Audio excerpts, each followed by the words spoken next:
시작은 2023년 7월 3일 아침 뉴스 브리핑 시작합니다. 아침 뉴스 브리핑 시작하기에 앞서서 시청자 여러분께 구독을 좀 눌러주십사 하는 부탁을 드립니다. 구독을 눌렀을 때 구독 중이라고 나오면 됩니다. 한 번 더 누르면 취소가 되니까 구독을 딱 눌렀을 때 구독 중 나오면 그걸로 된 것입니다. 구독을 좀 부탁드립니다. 자, 오늘 아침 뉴스 7월 3일 아침 뉴스 브리핑의 제목을 여러분께 보여드립니다. 지금 시각은 7월 3일 오전 7시 44분입니다. 최근 윤석열과 송영길 모두 올바른 말을 한다. 그래서 불편하다. 여러분, 올바른 말을 하는데 불편하다 하는 것이 오늘 아침 뉴스 브리핑의 제목입니다. 좀 눈에 띄는 뉴스가 있습니다. 바로 이건데요. 한국경제신문에 아주 중요한 기사가 하나 떴습니다. 제목은 이 부위만 꾸준히 마사지 하세요. 그러면 치매가 예방됩니다라고 하는 겁니다. 뇌에 있는 하수도가 막히면 노폐물이 쌓여 치매가 생깁니다. 뇌액이 잘 빠져나갈 수 있도록 목을 꾸준히 마사지하는 것이 중요하다라고 하는 겁니다. 고규용 기초과학연구원 혈관연구단장 겸 카이스트 의생명과학 특훈교수가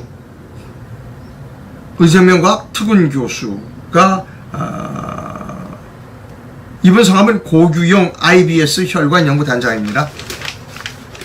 기사가 길어서 제가 다시 한번 설명드리면, 뇌에서 이렇게 닷은 뇌에, 그러니까 속칭 하수도가 이렇게 내려올 때 요 목이 막히면 안 된다는 겁니다. 뇌에서 내려오는 게 이렇게 잘 내려와야 되는데 이게 하수도가 막히면 안 된다는 겁니다. 그래서 이번 말씀은 목을 열심히 매일 열심히 마사지해서 뇌에서 나오는 그 하수가 빠지도록 목을 잘 마사지해라라고 하는 기사입니다. 그러니까 좀 색다른 내용입니다. 뇌에서 나오는 물이 하수도를 통해서 잘 빠지도록 목이 하수도가 된 겁니다. 잘 눌러라. 그러면 치매를 예방할 수 있다. 라고 하는 정보입니다. 네. 자, 이제, 오늘 모든 조간신문이 프랑스에 대한 이야기를 하고 있습니다. 프랑스에 지금 폭동이 일어나고 있어요.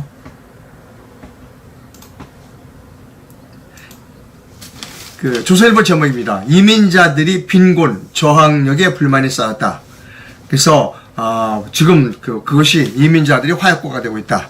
그래서 우리나라도 앞으로 이민자를 많이 받아들이게 될 텐데, 거기에 대해서 좀 우리가 우려를 해야 할, 그리고 프랑스의 경우를 잘 참고해야 될 필요가 있다라고 하는 기사입니다. 모든 조간신문 그리고 경제지에도 다 프랑스의 폭동에 대해서 보도를 하고 있습니다. 자,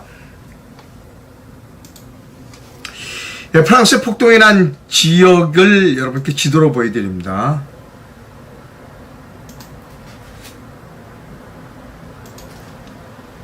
여기가 파리고요. 파리 시내입니다. 그리고 바로 낭테르라고 하는 파리에서 조금 떨어진, 우리로 치면 신도시라고 그래야 되나요? 프랑스에서는 방리오라고 합니다. 외곽도시. 이게 파리고 낭테르가 여기에 있습니다. 자, 여기서 지금 예전에도 그랬고 프랑스 파리에서 인종 폭동이 여러 번 있었습니다. 대개 어디에서 있느냐? 요 주변에서 일어납니다. 파리의 주변 도시에서 일어납니다. 왜냐하면 여기에 이민자들이 많이 살고 있습니다. 그러면 왜 파리의 이민자들은 저항을 하는가, 가끔 폭동을 하는가 하는 데 대한 연구라고 그럴까요? 그것이 있습니다. 자, 책을 하나 소개해 드립니다. 우리가 매우 관심을 갖고 지켜봐야 할 책입니다. 도시 유감이라는 책이고요. 이 책은 전상현 씨가 쓴 책입니다. 여기에 왜 프랑스의 교외 도시에서, 신도시에서 폭동이 자주 일어나는가, 폭동이 일어나는가를 설명을 하고 있습니다. 이 책은 좀 출판된 지가 몇 년 됩니다. 자, 아까 파리 도시 지도를 다시 한번 보여드립니다. 자, 제가 여기 산 데가, 저는 물론 이 비앙쿠라고 하는 데서 살았습니다. 89년도에 파리 특파원을 가서 92년까지 3년 반을 여기 파리에서 잠깐 떨어졌습니다. 파리에서 한 2, 3km 떨어진 프랑스 파리 9호선 종점 물론 비앙쿠르라고 하는 곳에 살았습니다. 여기 한국 사람들이 많이 모여 살았습니다. 이번에 이 폭동이 난 곳은 낭테르라는 곳이고 주로 요 주변에서 폭동들이 일어난다는 겁니다. 자, 그 이유를 이 도시 유감의 책을 쓴 전상현 씨는 이렇게 설명합니다. 요 파리를 잘 봐주세요. 요게 파리 경계입니다. 요게 12km, 9km입니다. 그러니까 파리가 큰 것 같은데 크지 않습니다. 요 횡단축의 거리가 12km, 남에서 북이 19km밖에 안 되는 매우 좁은 도시입니다. 그리고 이것은 옛날에 파리 성벽으로 이렇게 둘러싸여 있었고 지금은 성벽을 허물고 순환도로, 페리페리라고 하는 순환도로가 되어 있습니다. 이 순환도로 안쪽이 파리시고 순환도로 바깥이 교회가 되는 겁니다. 자, 지금 또 이런 여기 에뚜알이라고 하는 개선문이 보이시죠? 지도에 그것을 개선문 사진을 여러분께 보여드립니다. 자, 여러분 파리에 가시면 개선문 아마 다 올라가셨을 겁니다. 여기 엘리베이터 타고 개선문 올라가면 이 개선문을 주변으로 모두 12개의 길이 있습니다. 그 개선문에 올라가서 파리 시내를 잘 혁명이 일어나는가를 관찰하기 위해서 개선문보다 높게 짓지 못했습니다. 그러니까 파리 시는 전체 5층에서 6층 정도 건물밖에 안 됩니다.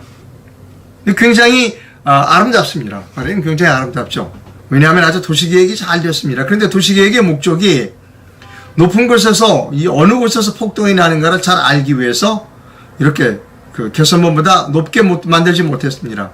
12개의 방향이 이 개선문에 올라가면 다 보입니다. 어디 곳에서 폭동이 나는지 다 보인다는 겁니다. 근데 굉장히 지금도 프랑스에서는 높은 건물을 지을 수가 없습니다. 파리에서는. 자, 여러분 에펠탑 가보셨죠? 에펠탑을 좀 보여드립니다. 에펠탑을 보여드릴게요.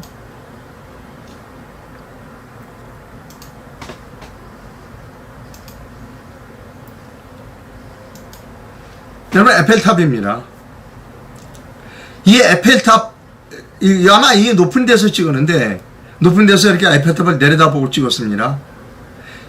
전부 이 건물들이 낮아요. 한 5층? 높아봐야 6층 건물밖에 안 됩니다. 여기 빵땡이 보입니다. 죄송합니다. 이게 이상한 게 제가 또 무시한 걸 좀 만졌어요. 죄송합니다. 네. 잘못해서 뭘 만졌습니다. 다시 한번 보여드릴게요. 너무 중요해서. 네. 컴퓨터가 좀 예민해 갖고요. 왜 빨리 안 떠오르죠? 중요한 게 에펠탑이. 네. 계속 갑니다.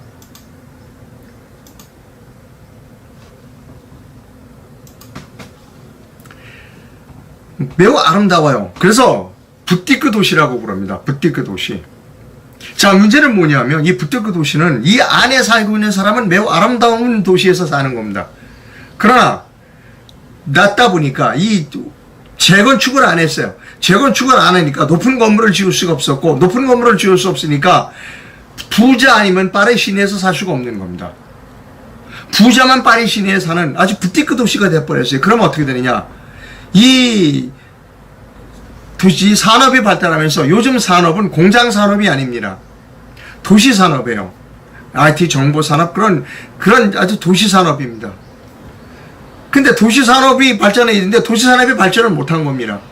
그러니까 고용을 할 수가 없는 거예요. 고용이 이루어지지 못하고 비싸니까 이민자들은 어디 가서 살아야 되느냐? 아까 제가 다시 보여드렸죠? 보여드릴게요. 프랑스 파리 지도 여기입니다. 이 도시는 이 파리 도시는 12km, 9km밖에 안 되는 이 좁은 도시에 높은 건물이래 5층 건물밖에 없어요. 아주 고급스러운 부티크 도시이지만 재건축을 하지 않음으로써 도시 수요에 사람들이 주택 수요를 공급해 주지 못했어요. 전혀. 수백 년 동안. 그러니까 어떻게 되느냐? 여기 못 들어간 사람들은 이렇게 뭐 좀 더 멀리 떨어진 곳에 가서 사는 겁니다. 이런데. 그러니까 여기는 직업이 없어요. 직업이 없으니까 어떻게 당연히 불만이 쌓일 수밖에 없죠. 그 불만이 쌓이니까 폭동이 일어나는 겁니다. 자, 지금부터가 중요합니다. 제가 드리는 말씀이. 우리나라 서울의 오세훈 시장이나 그 다음에 국토교통부 장관 윤석열 대통령이 명심해야 될 것이 있어요. 뭐냐. 파리를 서울이라고 치면 서울을 지금보다 좀 더 높은 도시로 만들어야 된다는 겁니다. 재개발을 지금보다 훨씬 활발하게 해서 아주 50층, 80층 정도 높이 해야 서울 시내에 주택 공급량이 많아지는 겁니다. 주택 공급량이 많아야 서울시에는 다양한 사람들이 살 수, 여러분, 집이, 어떤 사람이 집을 5채 가지고 있다고 보세요. 그 5채를 갖고 있는 사람이 다 자기가 사나요? 아니라 한 채만 살고 나머지는 전세나 월세를 내놓는 거예요. 즉, 이제 산업은 도시 산업입니다. 도시가 산업, 이 실업자를 많이 구제하고 고용을 창출해요. 서울의 도시를 막 올리라는 겁니다. 높이 올려야, 높은 높이를 그 주변에 녹지도 생기고 높은 빌딩이 많아져야 첨단 콘크리트 공부, 첨단 디자인 그런 것들로 도시가 발전하고 정보산업이 발전하는 거예요. 그걸 막으면 어떻게 되냐. 지금 여러분 제가 이런 말씀드리면 조금 뭐라 그럴까, 그쪽에 사시는 분은 조금 서운할지 모르지만, 여러분 아침에 저쪽 어서 오는 변두리에서 오는 버스, 새벽 5시쯤 버스 타보셨습니까? 새벽 5시쯤. 새벽 5시쯤 버스를 타면, 서울 시내의 빌딩에 청소를 해주기 위해서 들어오시는 분들이 시외, 교외에 사시는 분들이 상당히 많다는 겁니다. 그래서 아침 9시, 새벽 5시입니다. 새벽 5시에 버스를 한번 타고, 이렇게 보세요. 그럼 어떤 분인가? 많은 분들이 서울 시내 빌딩에 청소를 해주기 위해서 오시는 분들이라는 겁니다. 근데 그분들이 전 교외에 살기 위해서는 안 된다는 겁니다. 그분들이 서울 시내에 살아야 하는 것이지요. 왜? 서울 시내에 집이 많아야 된다는 겁니다.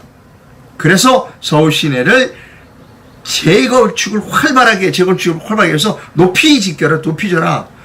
지금보다 주택 공급량을 2배에서 3배로 늘려라. 지금 현재 서울시의 주택 공급. 그러면 많은 사람들이 서울 시내에 살게 됩니다. 그래야 이 문제를 해결하는 것이죠. 지금 파리의 폭동은 우리에게, 서울에게 많은 시사점을 던져주고 있다는 겁니다. 왜? 파리는 도시계획, 재건축, 재개발을 하지 않았기 때문에 지금 심각한 사회의 문제를 겪고 있다는 것이지요. 제가 왜 이렇게 말씀드리느냐? 이 책, 도시유감이라고 하는 전상현 씨가 쓴 책을 읽었고, 그리고 저는 그 이전에 이미 파리에서 3년 동안 살았기 때문입니다. 그리고 파리 특파원의 교통정책, 르뽀라고 하는 책을 쓴 사람입니다. 저는 파리에서 한 2, 3km 떨어져 있는 여기 불로느 비앙꾸르라고 해서 3년을 살았습니다. 그 당시에 여기 한국 사람들이 많이 살았습니다. 특파원 이런. 지금은 여기에 한국 사람들이 많이 살았고, 지금 파리 시내에 살고 있는 사람들 많습니다. 왜냐? 지금 우리나라 사람의 소득 수준이 변두리가 아닌 전부다 파리 시내로 들어갈 수 있을 정도의 소득 수준이 됐기 때문에 지금 특파원들은 불로느 비앙쿠가 아닌 파리 시내에 사는 사람들이 많습니다. 자, 그래서 저는 도시 문제에 깊은 관심을 가지고 있습니다. 서울을 지금보다 더 활발하게 높여라. 지금 서울의 주택 공급보다 2~3배는 더 늘려라. 어차피 산업은 도시 산업이다. 재건축, 재개발할 때 높여주는 것을 두려워하지 말라. 지금 항상 문제가 되고 있는 목동, 제가 살고 있는 동네가 목동인데, 거기 보면 매일 플래카드 써 있어요. 3종으로 환원하나. 그럴 필요 없어요. 거기도 목동도 50층, 60층 허가해주면 돼요. 저는 서울 시내는 다 60층, 70층으로 허가해주면 됩니다. 그러면 사람들이 그렇게 하겠죠. 너무 높아서 어떻게 되냐. 예, 바로 그겁니다. 그래야 대한민국이 사는 거예요. 그래야 나는 높은 데 싫어. 조금 떨어진 데, 한적한 데서 살겠어. 그것이 교회 생활이라는 겁니다. 자, 아침에 좀 길었습니다. 이 책, 전상현 씨가 쓴 도시유감이라는 책을 사서 보시기를 권유해 드립니다. 그리고 이 방송을 오세훈 서울시장, 원희룡 국토교통부 장관, 그리고 용산 청와대에 계시는 분들이 좀 이 방송을 보셨으면 하는 바람이 있습니다만, 그분들이 볼까? 그것은 좀 의문이기는 합니다.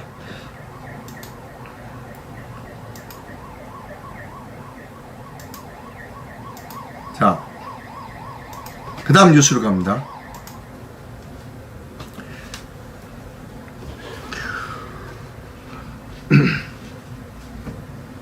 자, 오늘 방송 제목을 다시 한번 보여드리고 가야 됩니다. 제가 파리 도시 얘기를 너무 했기 때문에 여러분이 오늘 방송 제목을 잃어버리셨을 텐데, 이것이 오늘 방송 제목입니다. 최근 윤석열과 송영길 모두 올바른 말을 한다. 그래서 불편하다 하는 것입니다. 자, 어제도 그 윤석열 대통령이 올바른 이야기를 했어요. 이 얘기입니다. 지금 이 기사는 매일경제신문 기사입니다. 윤석열 대통령이 차관을 발탁하고 차관들에게 이렇게 얘기했다는 거예요. 나 아닌 헌법에 충성하라. 와, 많은 얘기입니다. 윤석열 대통령이 국토교통부, 과학기술정보통신부, 환경부, 해양수산부 등 부처 차관으로 자리를 옮기는 비서관들에게 그 사람들이 차관이 됐어요. 이렇게 얘기했어요. 내게 충성하지 말고 헌법 정신에 충성하라고 말했다는 겁니다. 와, 이렇게 멋있는 말을 할 수 있을까? 대통령에 충성하지 마. 당신은 헌법에 충성해. 야, 역대 대통령 중에 참 이렇게 멋있는 말을 할 수 있다. 근데 여러분, 근데 왜 불편하지? 근데 왜 불편할까? 사람들이 이제 저를 욕할 거야. 이상로, 너는 왜 윤석열 대통령이 올바른 말을 하면 꼭 불편하다고 그러는 거야? 너 나쁜 놈이야. 제가 나쁜 놈일지도 몰라요. 그런데 왜 불편할까? 불편한 건 불편한 거예요, 여러분. 자, 제가 왜 불편한지 설명드려야 돼요. 꼭 제가 설명을 드려야 돼요. 이 양반이, 이분이 헌법 정신에 충실했다면 박근혜 대통령을 탄핵했을까? 태블릿 PC를 가짜로 만들어서 박근혜 대통령을 탄핵했을까? 이분이 헌법 정신에 충실했다면 묵시적 청탁이라는 용어를 만들어냈을까? 박영수 그리고 윤석열, 한동훈이가 합작을 해. 지금 이원석 검찰총장까지 그들이 헌법 정신에 충실했다면 우리나라 헌법에 묵시적 청탁이라는 게 있어요? 없잖아요. 그런 사람이 지금 밑에 부하들 보고 내가 아닌 헌법 정신에 충실이라고 얘기하면 여러분은 불편하지 않아요? 그 얘기 듣는 게? 몰라요. 다른 사람들은 박수 치는 사람들이 있어요. 맞아, 최고다. 아니요, 저는 불편해요. 불편한 건 불편한 겁니다. 매스꺼워요. 이분은 요즘 맞는 말을 많이 하는데 왜 이렇게 매스꺼울까? 지난번에도 이런 얘기를 했죠.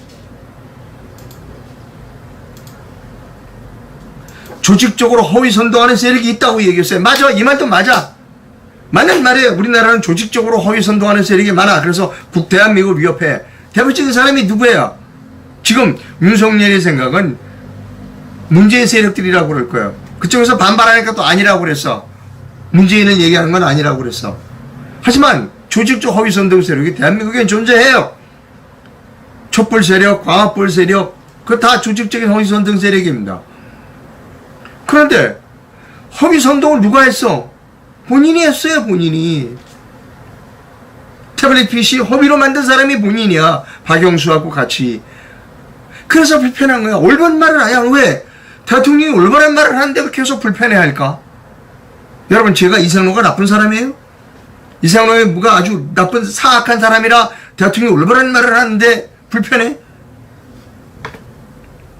우리를 불편하게 만드는 사람 또 한 사람이 있어요. 이 사람 송영길 들어오라고 하지도 않는데 검찰청 앞에 가서 나 들어가겠다고 수사받겠다고 얘기하면서 뭐라고 그러냐. 태블릿 PC를 증거를 조작했다. 그래서 박근혜 대통령을 30년 구형했다. 맞아요. 이 양반도 올바른 얘기를 했어. 근데 이 양반도 불편해. 왜 불편한지 알아요? 딱 집어냈어. 누가?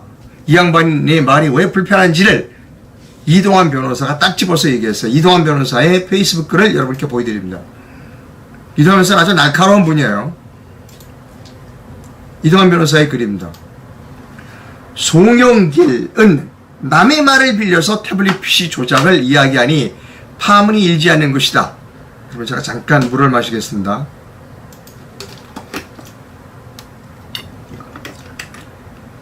태블릿이 조작되었지만 박근혜 대통령 탄핵은 정당하다는 말도 궤변이다.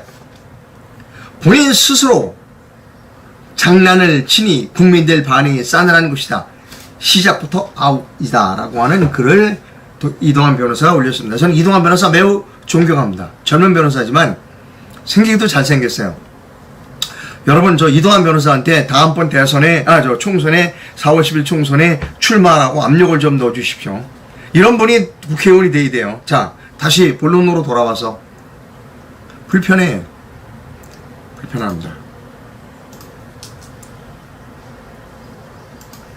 윤석열, 송영길 모두 올바른 얘기만 해. 그런데 불편해. 왜?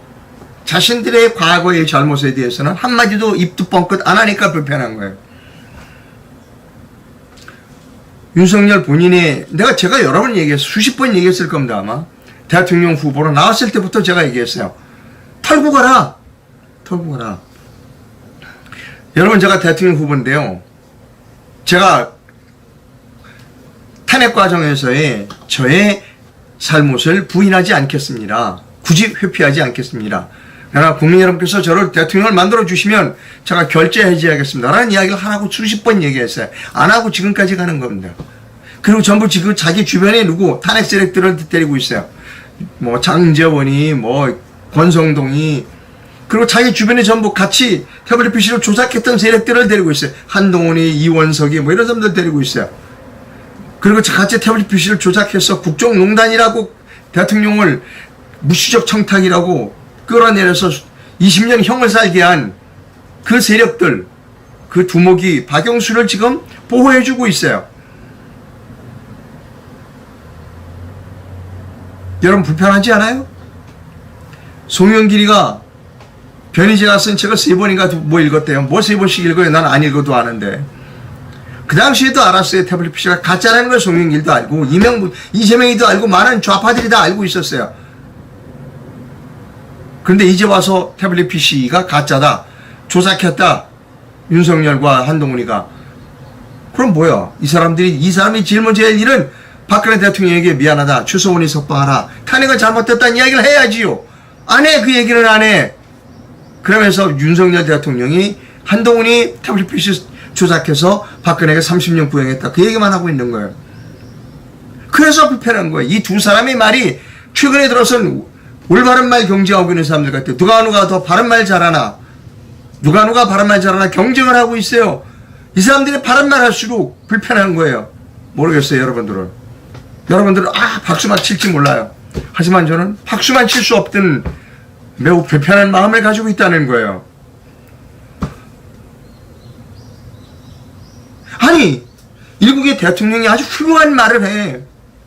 헌법에 충실해라. 대통령에 충실하지 말고. 얼마나 멋있는 말이야. 근데 왜 내가 이렇게 불편할까? 여러분, 송일이 그래서 태블릿 PC로 죄 없는 대통령을 30년 조작해서, 증거 조작해서 감옥 보냈다. 얼마나 시원한 말이야. 그런데 불편해, 송영길이도. 이게 대한민국의 현 정치인의 위선적인 모습입니다, 여러분. 솔직하지 못해요, 사람들이. 거짓말쟁이야, 다.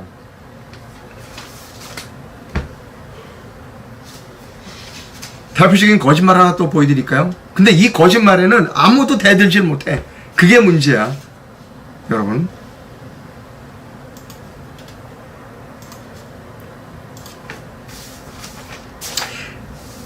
오늘 아침 매일경제인가요? 네, 한국경제에 났네요. 조희연 서울시 교육감이 이렇게 얘기했어요. 킬러문항 배제에 진보와 보수가 따로 없다. 입시는 공교육 중심으로 가야. 틀린 말이 하나도 없어요. 킬러문항 배제해야 돼. 진보 보수 따로 없이 킬러문항 배제, 이거 틀린 말 아니야. 입시 공교육 중심으로 가야, 이것도 틀린 말 아니야. 그런데 틀렸어. 거짓말이야. 이거 지금 여기에 이 문장에 대해서 킬러 문항 배제에 진보 보수 따로 없다, 입시는 공교육 중심으로 가야 한다는 이 말에 이거 거짓말이다, 잘못됐다라고 얘기할 수 있는 대한민국 사람이 없다는 거예요. 오직 한 사람이 있어. 이상로밖에 없다는 겁니다. 여러분, 제가 얼마나 부담을 가지고 있는 줄 알아요? 모든 사람이 다 그 문제, 나중에는 공교육을 살려야 되는데 공교육 중심으로 가야 되는데 거기에 이상로가 아니야 라고 얘기하는데 제가 얼마나 부담이 됩니까? 이거 입시는 공교육 중심으로 가야 한다. 새빨간 거짓말입니다, 여러분. 여러분, 이제 저를 공격할 사람 많아요. 저 이상로 미친 거 아니야, 아침에?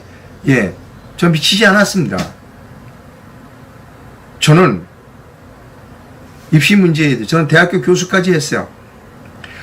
입시 공교육 중심으로 가야 한다고 떠든 게 수십 년 전부터예요. 근데 지금 사교육 없어졌나요? 아니라니까. 이들이 생각하는 입시 공교육 중심이라는 것이 바로 좌파의 슬로건이라는 거예요.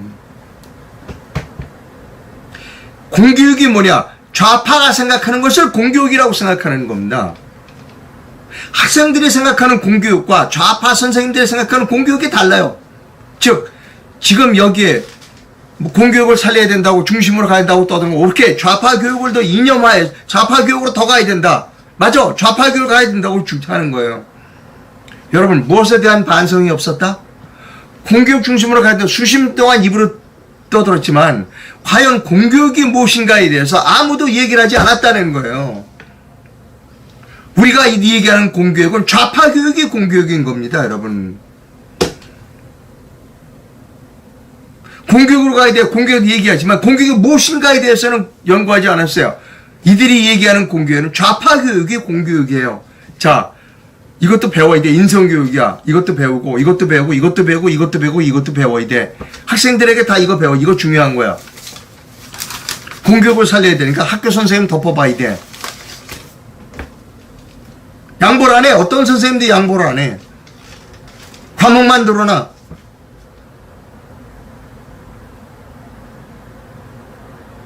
학생들 가봐요. 고등학교 가면 반이 자. 반이 자. 이 부분에서 이상로를 욕하는 분은 한번 가보시라니까요, 오늘. 이상로 욕하기에 앞서서 여러분 한번 고등학교 가보세요. 그리고 가서 보고 몇 군데 가보고 저를 욕하시라고요. 자, 왜? 학생들이 생각하는 공교육이 그게 아니니까. 이들이 주장하는 공교육은 좌파가 얘기하는 것을 공교육이야. 거기에 우파들이 멍청하게 따라가. 맞아. 공교육 살려야 돼. 공교육 살려야 돼. 아니라니까요.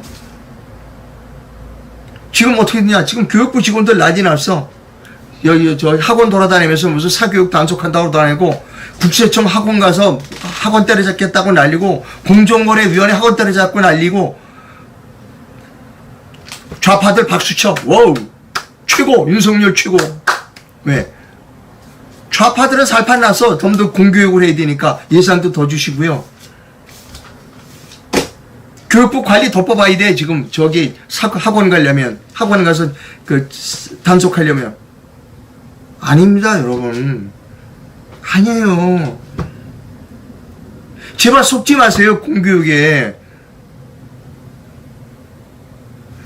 저는 안을 냈어요. 무슨 안을 내는가 하면, 한 번만 딱 말씀드릴게요. 여러분 자녀가 중학교 오는 의무교육, 중학교로 졸업할 때쯤 되면 알아요. 이 아이들이 고등학교까지 가서 아주 높은 수학 뭐 이런 거 해서 그쪽으로 가야 할 학생인지, 아니면 얘는 그런 것이 아니라 고등학교 필요 없이 그냥 대학을 가게 만들어주는 학과도 필요하다는 거예요. 무용, 미술, 음악, 그 다음에 무슨 정비, 요리, 많아요. 많다니까요, 대학에 그런 학과들이. 고등학교가 필요한 학과들이 많아요. 그럼 그냥 고등학교 가게 해주면 되잖아요. 왜 그 애들을 다 대학교를 가게 해주면 되잖아요, 그들이. 대학교는 고등학교 필요 없는 과가 무지 많아. 근데 다 고등학교를 가서 대학교를 가라니까 학원 가는 거 난리치고, 킬로미터 나오고 난리치는 거 아니에요. 아마 중학교만 나와서 대학교 그냥 가게 하자 그러면 아마 이 사람 졸도할 겁니다, 아마. 좌파들은 졸도해요. 왜? 공교육을 받아야 돼. 이상로 오나 나쁜 놈이야. 아니라니까요. 여러분 곰곰이 가슴에 손을 놓고 생각해 보세요. 대학교에는 저 대학 교수 했다니까요. 고등학교 안 나와도 되는 과가 무지하게 많아요. 그럼 대학교 그냥 가게 해주면 돼. 그럼 이렇게 하겠죠. 걔들이 교양을 대학에 가면 교양 과목 무지 많아요. 저 대학교에서 학생들 작문하는 법 가르쳤어요. 이 공교육에 속지 마세요, 여러분. 제발 이 대표, 우리나라의 가장 큰 거짓말, 공교육을 살려야 된다, 공교육 중심으로 해야 된다, 대표적인 거짓말 속지 마세요, 제발. 제발 속지 마세요. 이상로가 나쁜 놈이야. 저 아주 나쁜 놈이야, 저놈. 엉터리야. 라고 생각하시면 고등학교 한 몇 군데만 가보시라고요. 다 찬다니까. 고등학교 생들 그대로 내버려도 돼요, 자기. 그게 공교육이에요, 지금 우리나라 공교육이. 제발 제 욕을 하지 마시고 고등학교 한번 가보시라고요. 여기서 줄이겠습니다. 아, 참. 대표적인 위선자 여자죠. 소개합니다. 여러분, 김영주. 이분이 그 후쿠시마 오염수 방류세 안 된다는 결의문을 국회에서 내자라고 논의할 때 그냥 거기에 앉아가지고 일본에 가서 골프 치자. 한국 사람 많이 안 오니까 거기 좋아. 그리고 관광도 하고 그런 김영주입니다. 영등포 갑이라고 그러죠.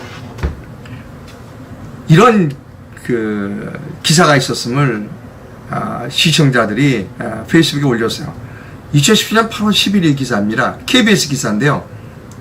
딸 이익금이 1.5억이 증가했다니까 1억 5천만 원의 딸 이익금이 증가한 거예요. 그러니까 물어봤을 거 아니에요. 그랬더니 김영주가 뭐라고 했냐면 우리 딸이 세뱃돈을 많이 받아서 이익금이 1억 5천만 원 증가했다라고 하는 겁니다. 이거 선서하는 모습인 것 같은데 제가 시청자 여러분한테 한번 여쭤볼게요. 아니 딸한테 얼마나 세뱃돈을 많이 줘야 1억 5천이 되죠? 여러분 자녀분을 갖고 있는 분들 많잖아요. 세뱃돈 얼마 주세요? 요즘 아마 제일 고액권이 5만 원입니다. 아마 그래서 5만 원이나 10만 원 주시는 분이 아마 가장 많이 주시는 분일 거예요. 어린애들한테. 세뱃돈으로 1억 5천만 원이 이해금이 증가했으면 여러분 이게 이해가 돼요? 이게 이해가 됩니까? 그리고 뻔뻔하게 해서 이거 해, 선서해. 이해가 돼요? 불편해요. 저는 이런 기사를 보고 있으면 대단히 불편해. 이거 위선입니다. 거짓말이에요. 제가 그런 방송을 해드리죠. 이분 지역구가 어디다? 영등포 갑이래요. 영등포 갑 지역구민들은 내년 4월 10일에 소환해서 리콜하세요. 리콜. 영등포 갑 주민들이 내년 4월 10일에도 리콜하지 못하면 여러분들도 공범이에요. 아니면 여러분들도 손자 딸한테 1억 5천씩 세뱃돈 주는 사람이라고요. 제발 좀 나쁜 정치인, 거짓말하는 정치인 리콜하자고요. 리콜. 내년 4월 10일이 뭐예요? 총선이에요. 리콜하자고요. 걸러내자고요. 이런 사람들. 자, 저는 이런 캠페인을 하고 있습니다.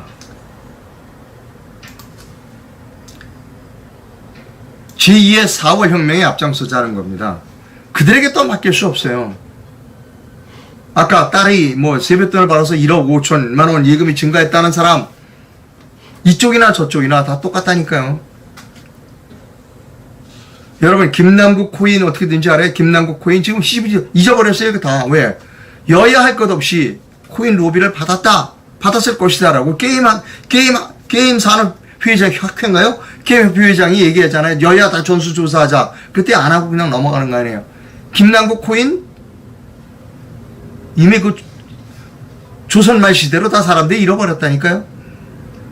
자, 내년 4월 10일에 우리 모두 총선에 적극 참가하자는 겁니다.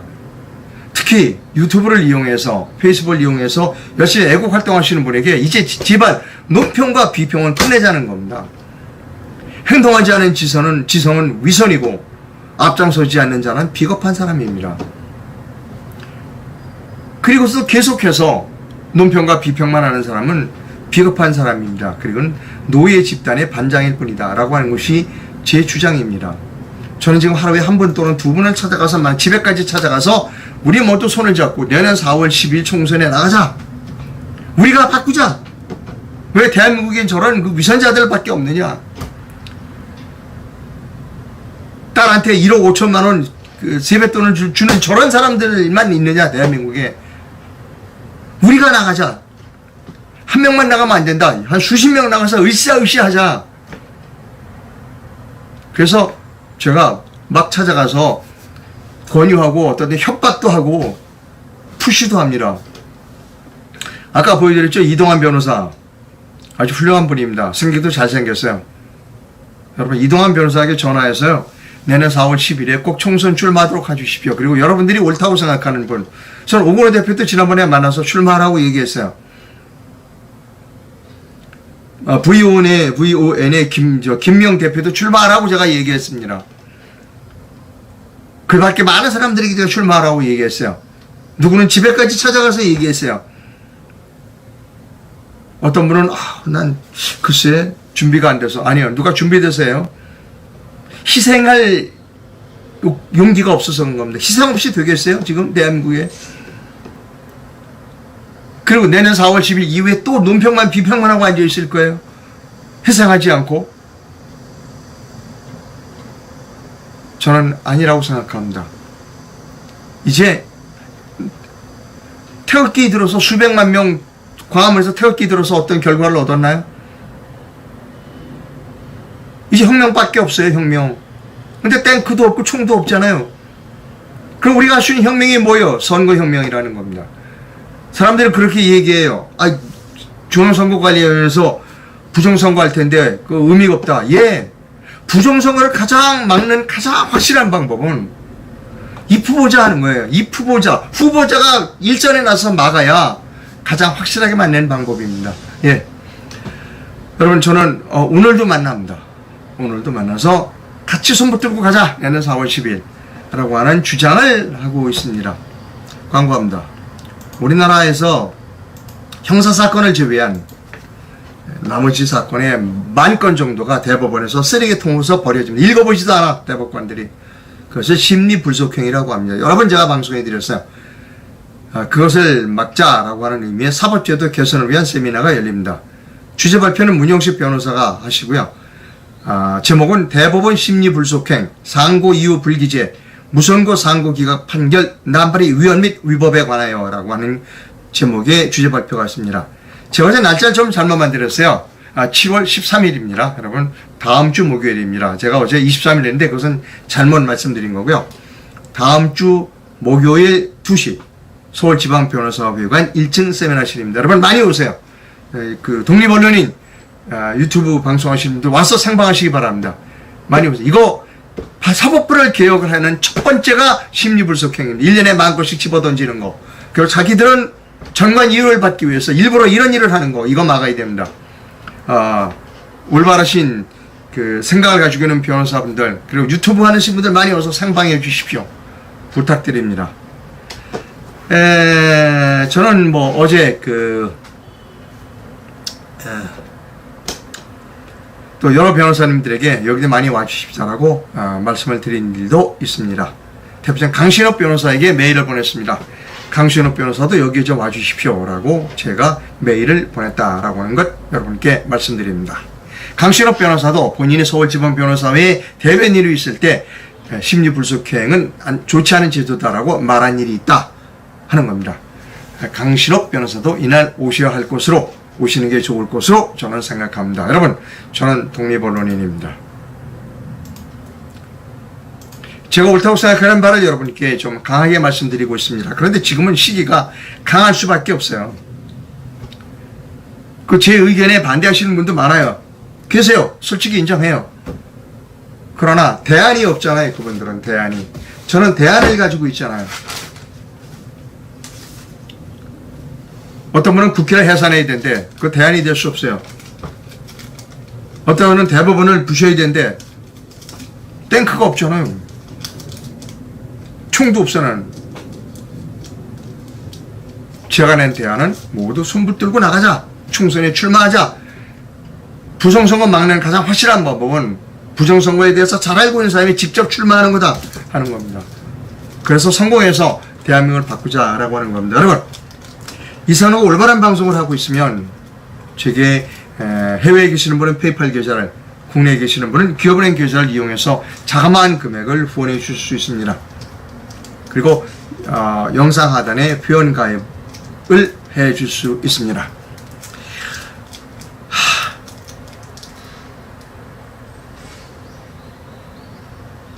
댓글이 들어와 있을 거예요. 뭐 저 욕하는 사람 많을 겁니다. 뭐 공교육 살리자는 거 엉터리다 이런 말이었으니까 아마 그래도 좀 살펴보겠습니다. 저 욕하는 사람이 많을 줄 알고 있습니다. 시청자 숫자가 너무 적은 게 이상합니다.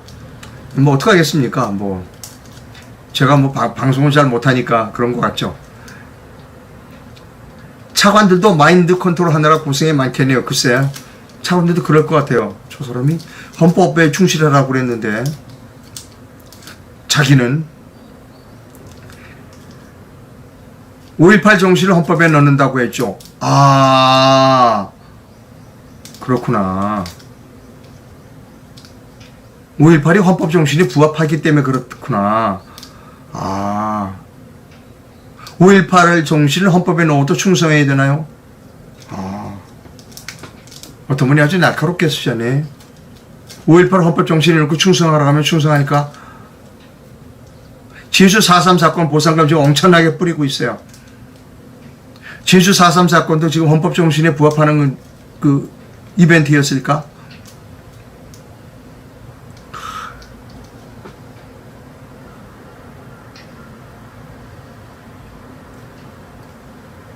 이성루 기자님이 정확하게 보세요.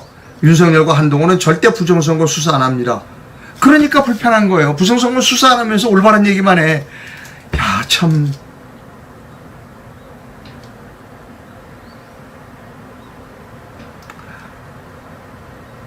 여기 굉장히 많은 분들이